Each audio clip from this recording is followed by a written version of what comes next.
عام طور پر نا جب ہم کسی طبی تشخیص یا میڈیکل ڈائگنوسس کی بات کرتے ہیں تو وہاں ایک خاص قسم کی درستگی کی توقع ہوتی ہے۔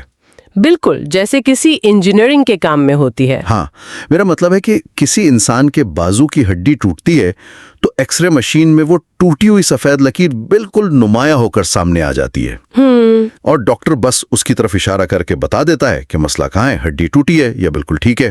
صحیح، معاملہ بالکل صاف ہوتا ہے، کیونکہ انسانی فطرت کو نا چیزیں واضح اور کیٹیگریز میں بٹی ہوئی پسند ہے۔ بالکل ایسا ہی ہے، لیکن جب ہم عالمی سیاست، پیچیدہ سفارتکاری اور ریاستی رازوں کی دنیا میں قدم رکھتے ہیں نا، تو وہ ایکس رے مشین کام کرنا چھوڑ دیتی ہے۔ ہاں، وہاں صورتحال بالکل مختلف ہوتی ہے۔ سیاسی اور قانونی منظرنامہ اچانک انتہائی دھندلا اور پیچیدہ ہو جاتا ہے، اور آج کا یہ تفصیلی جائزہ اسی دھندلے منظرنامے کی سب سے کلاسک مثال پر ہے۔ اور یہ مثال ہمارے بنیادی ماخذ the cipher case, secrets, sovereignty and statecraft پر مبنی ہے۔ بالکل، اور یہ ماخوذ ہمیں پاکستان کے ایک انتہائی حساس اور تاریخی تنازع کے بالکل مرکز میں لے جاتا ہے، جسے دنیا سائفر کیس کے نام سے جانتی ہے۔ اور اس تفصیلی جائزے کا مشن یہ سمجھنا ہے کہ کس طرح محض ایک خفیہ سفارتی دستاویز نے، جسے ڈپلومیٹک کیبل بھی کہا جاتا ہے، پاکستان کی سیاست میں ایک ایسا بھونچال پیدا کر دیا۔ ایک ایسا بھونچال جس نے ریاستی رازوں، جمہوریت کی حدود اور سفارتکاری کے حوالے سے کئی گہرے سوالات کو جنم دیا۔ بالکل، اور دیکھیں اس جائزے کا سب سے اہم پہلو یہ ہے کہ ہم ان سوالات کو کس زاویے سے پرکھتے ہیں۔ یہ بہت اہم بات ہے۔ ماخذ کا مطالعہ کرنے کے بعد یہ بالکل واضح ہوتا ہے کہ یہاں ہمارا کام کسی جج کی طرح حتمی فیصلے سنانا نہیں ہے۔ صحیح۔ میں یہ واضح کرتی چلوں کہ ہم مکمل طور پر غیر جانبدار رہتے ہوئے کسی کی حمایت یا مخالفت کیے بغیر صرف حقائق کا جائزہ لیں گے۔ بالکل، تاکہ سننے والوں کو یہ سمجھنے میں مدد ملے کہ جب مقامی سیاست اور بین الاقوامی سفارتی ضابطے آپس میں ٹکراتے ہیں تو کیا ہوتا ہے۔ ایگزیکٹلی۔ ویسے اس کیس کی تفصیلات سن کر نا مجھے ایسا محسوس ہوتا ہے جیسے میں کوئی سنسنی خیز پولیٹیکل تھرلر فلم دیکھ رہا ہوں۔ ہاں، خفیہ پیغامات اور اقتدار کی رسا کشی۔ بالکل، اور ایک غیر ملکی طاقت کی مبینہ مداخلت، لیکن یہ کوئی افسانہ نہیں ہے، یہ ایک حقیقت ہے۔ اور اس حقیقت کی تہ کھولنے کے لیے ضروری ہے کہ ہم بالکل بنیادی نقطے سے آغاز کریں۔ تو چلیں اس کو سمجھتے ہیں۔ اس ساری بحث کے مرکز میں وہ دستاویز ہے جسے سائفر کہا جاتا ہے۔ عام گفتگو میں تو لوگ اسے محض ایک خط سمجھ لیتے ہیں، لیکن تکنیکی اعتبار سے ایک سائفر معمول کے خط و خطابت سے بہت مختلف چیز ہے۔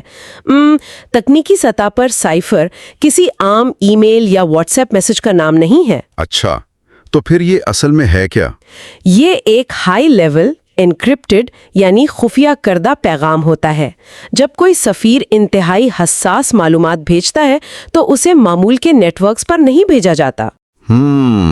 مطلب اس کی سیکیورٹی بہت سخت ہوتی ہے۔ بالکل، سفارت خانوں میں مخصوص محفوظ کمرے ہوتے ہیں اور معلومات کو کرپٹوگرافک کوڈز میں بدل کر بھیجا جاتا ہے تاکہ اگر راستے میں کوئی اسے پکڑ بھی لے تو پڑھ نہ سکے۔ واہ! اور ماخوذ کے مطابق اس مخصوص کیس میں یہ سائفر امریکہ میں تعینات پاکستانی سفیر اور اسلام آباد کے درمیان رابطے کا ذریعہ تھا۔ جی، اور یہاں یہ سمجھنا ضروری ہے کہ سفیر کا کام صرف یہ بتانا نہیں ہوتا کہ میزبان ملک کیا کر رہا ہے، اسے ایک بے لاگ اور بغیر فلٹر کے تجزیہ پیش کرنا ہوتا ہے۔ صحیح۔ اور اس سائفر کا پس منظر 2022 میں سابق وزیر اعظم عمران خان کا دورہ روس تھا۔ بالکل، اس دورے کے فوراً بعد امریکی حکام نے پاکستانی سفیر کے ساتھ ملاقات میں کچھ سخت تحفظات کا اظہار کیا تھا، اور سفیر نے اسی گفتگو کا تفصیلی احوال اس سائفر میں بھیجا تھا۔ اس چیز کو اگر میں روزمرہ کی زندگی سے جوڑوں نا تو یہ بالکل ایسا ہے جیسے کسی کھیل میں حصہ لینے والی ٹیم کی انتہائی خفیہ پلے بک ہو۔ بہترین مثال ہے۔ اور اگر وہ پلے بک حریف ٹیم یا عوام کے ہاتھ لگ جائے تو صرف ایک میچ ضائع نہیں ہوتا، بلکہ آپ کا پورا سوچنے کا انداز اور کمزوریاں بے نقاب ہو جاتی ہیں۔ بالکل ایسے ہی ہے۔ لیکن مجھے یہ سوچ کر حیرت ہوتی ہے کہ جو دستاویز اتنی حساس تھی وہ اچانک عوامی چوک میں کیسے آ گئی؟ یہ ایک بہت اہم نقطہ ہے۔ دیکھیں، سفارتی کیبلز کی حساسیت کا تعلق صرف معلومات سے نہیں ہوتا بلکہ اس میں استعمال ہونے والی زبان سے ہوتا ہے۔ مطلب سفارتی زبان عام لوگوں کے لیے نہیں لکھی جاتی؟ بالکل نہیں لکھی جاتی۔ پالیسی سازوں کو تلخ اور بے باک تجزیے درکار ہوتے ہیں۔ اگر کسی سفیر کو یہ ڈر ہو کہ اس کی رپورٹ کل کسی اخبار کی شہ سرخی بن جائے گی تو وہ کبھی درست حقائق نہیں بتائے گا۔ ہاں، وہ تو بس محتاط اور اچھی لگنے والی باتیں ہی لکھے گا۔ ایگزیکٹلی۔ اور جب ایسی دستاویز پبلک ڈومین میں آتی ہے نا تو وہ اپنا سفارتی سیاق و سباق کھو دیتی ہے اور مقامی سیاست میں ہر فریق اسے اپنے حق میں استعمال کرتا ہے۔ اور یہی اس کیس میں ہوا۔ جب اس سائفر نے اپنا سفارتی پہلو کھویا تو اس نے ملک کو دو بالکل مختلف بیانیوں میں تقسیم کر دیا۔ بالکل متضاد بیانیے۔ ماخذ بتاتا ہے کہ عمران خان اور ان کی جماعت پاکستان تحریک انصاف کا دعویٰ تھا کہ یہ سائفر اس بات کا واضح ثبوت ہے کہ ان کی حکومت گرانے کے لیے بین الاقوامی سازش کی گئی۔ جی، انہیں بیانیے کے مطابق امریکی حکام نے واضح کیا تھا کہ اگر عدم اعتماد کے ذریعے حکومت نہ بدلی تو سنگین نتائج ہوں گے۔ لیکن دوسری جانب ریاستی اداروں کا رد عمل اس سے بالکل مختلف تھا۔ بالکل مختلف تھا۔ سلامتی اور خارجہ پالیسی کے اداروں نے جب اس کا جائزہ لیا تو انہوں نے سازش کے بیانیے کو باقاعدہ مسترد کر دیا۔ تو ان کا موقف کیا تھا؟ ریاست کا موقف یہ تھا کہ بین الاقوامی سفارتکاری میں سخت زبان کا استعمال غیر معمولی بات نہیں ہے۔ سفارتی کشیدگی کو عام طور پر ڈیمارش کے ذریعے حل کیا جاتا ہے۔ ان کے مطابق یہ ایک معمولی سفارتی کشیدگی تھی جسے سیاسی مقاصد کے لیے سازش کا نام دیا گیا۔ لیکن ایک لمحے کے لیے یہاں رک کر سوچتے ہیں، جب ایک طاقتور ملک کا سفارتکار اتنی دھمکی آمیز زبان استعمال کر رہا ہو اور اسی وقت سیاسی مہم بھی زور پکڑ رہی ہو، تو کیا یہ منطقی نہیں ہے کہ اس ملک کا سربراہ اسے باقاعدہ سازش سمجھے؟ ریاست کی تردید کو ہی حتمی سچ کیسے مان لیا جائے؟ یہ ایک بہت جائز سوال ہے اور اسی نکتے نے اس کیس کو عوامی سطح پر اتنا مقبول بنایا۔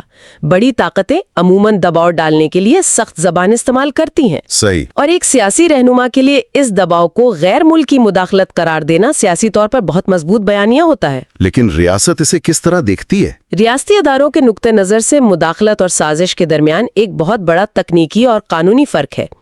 ان کا کام جذبات کے بجائے شواہد کی بنیاد پر فیصلہ کرنا ہوتا ہے۔ اچھا۔ ماخذ کے مطابق قومی سلامتی کمیٹی نے زور دیا کہ سخت زبان مداخلت ہو سکتی ہے لیکن عملی سازش کے کوئی شواہد نہیں ملے۔ لیکن مسئلہ یہ ہے کہ جب یہ بحث بند کمروں سے نکل کر سیاسی جلسوں تک پہنچی تو یہ باریک فرق عوام کے لیے بے معنی ہو گیا۔ وہ محض ایک کاغذ نہیں، ایک جذباتی حقیقت بن گیا۔ بالکل۔ اور جب ایک خفیہ دستاویز سیاسی بقا کا ہتھیار بن جائے تو ریاست خاموش نہیں رہ سکتی۔ ہاں، بیانیے کی یہ جنگ پریس کانفرنسوں سے بہت آگے نکل گئی۔ اس نے ایک سنگین قانونی رخ اختیار کر لیا جب عمران خان اور ان کے ساتھیوں پر آفیشل سیکرٹس ایکٹ کے تحت مقدمات قائم ہوئے۔ جی، اور الزام یہ تھا کہ ریاستی رازوں کو دانستہ افشا کیا گیا اور قومی سلامتی کو خطرے میں ڈالا گیا۔ تو یہ آفیشل سیکرٹس ایکٹ اصل میں کتنا سنگین قانون ہے؟ اس کو سمجھنا کیس کا سب سے اہم قانونی پہلو ہے۔ یہ کوئی نیا قانون نہیں ہے، اس کی جڑیں برطانوی نوآبادیاتی دور میں پیوست ہیں۔ اچھا۔ ریاستیں اپنے حساس رازوں اور جاسوسی کے نظام کو بچانے کے لیے ایسے سخت قوانین بناتی تھیں۔ اس کا مقصد صرف کسی کاغذ کو چھپانا نہیں ہے۔ تو پھر اصل مقصد کیا ہے؟ اصل مقصد اس پورے مواصلاتی ڈھانچے اور انکرپشن کی حفاظت کرنا ہے جس کے ذریعے ریاست دنیا بھر سے معلومات لیتی ہے۔ مطلب حکام کے مطابق اصل خطرہ یہ نہیں تھا کہ عوام کو بات چیت کا علم ہو گیا، بلکہ یہ کہ محفوظ کمیونیکیشن سسٹم داؤ پر لگ گیا۔ ایگزیکٹلی۔ دنیا بھر میں پاکستانی سفارت خانے جس انکرپٹڈ سسٹم سے رابطے میں رہتے ہیں اس کے کمپرومائز ہونے کا خطرہ پیدا ہو گیا۔ یہاں آ کر ایک بہت گہری نظریاتی کشمکش سامنے آتی ہے۔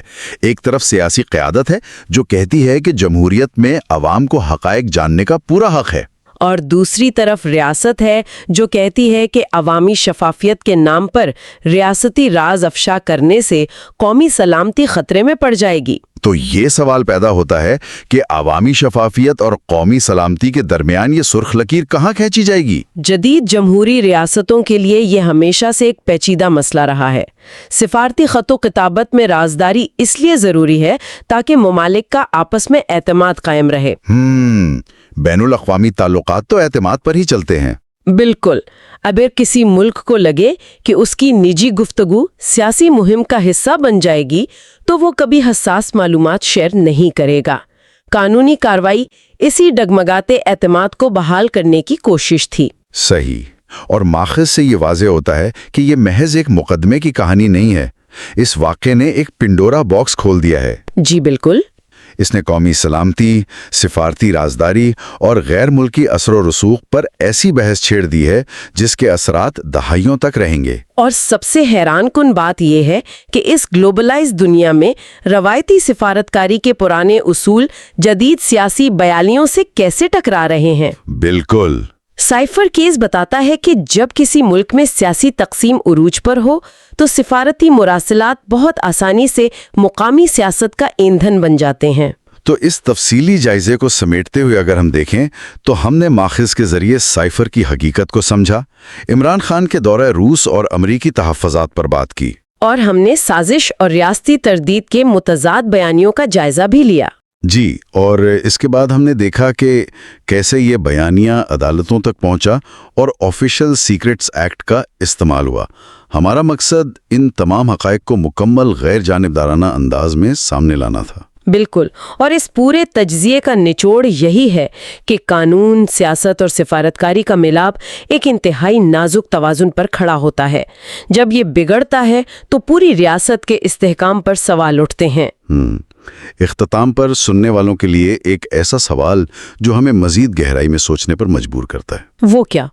فرض کریں اگر دنیا بھر کی تمام خفیہ سفارتی کیبلز اور بند کمروں کی میٹنگز براہ راست عوام کے سامنے آنا شروع ہو جائیں تو کیا سفارتکاری کا وجود باقی رہ سکے گا؟ یہ تو ایک بہت بڑا سوال ہے. ہاں. کیا مکمل شفافیت جمہوری نظاموں میں آمن لائے گی یا پھر حد سے زیادہ رازداری ہی ہمیشہ سازشی نظریات کو جنم دیتی ہے؟ ہاں. اسی سوچ وچار کے ساتھ آج کا یہ ڈیپ ڈائیو ہم یہی ختم کرتے ہیں.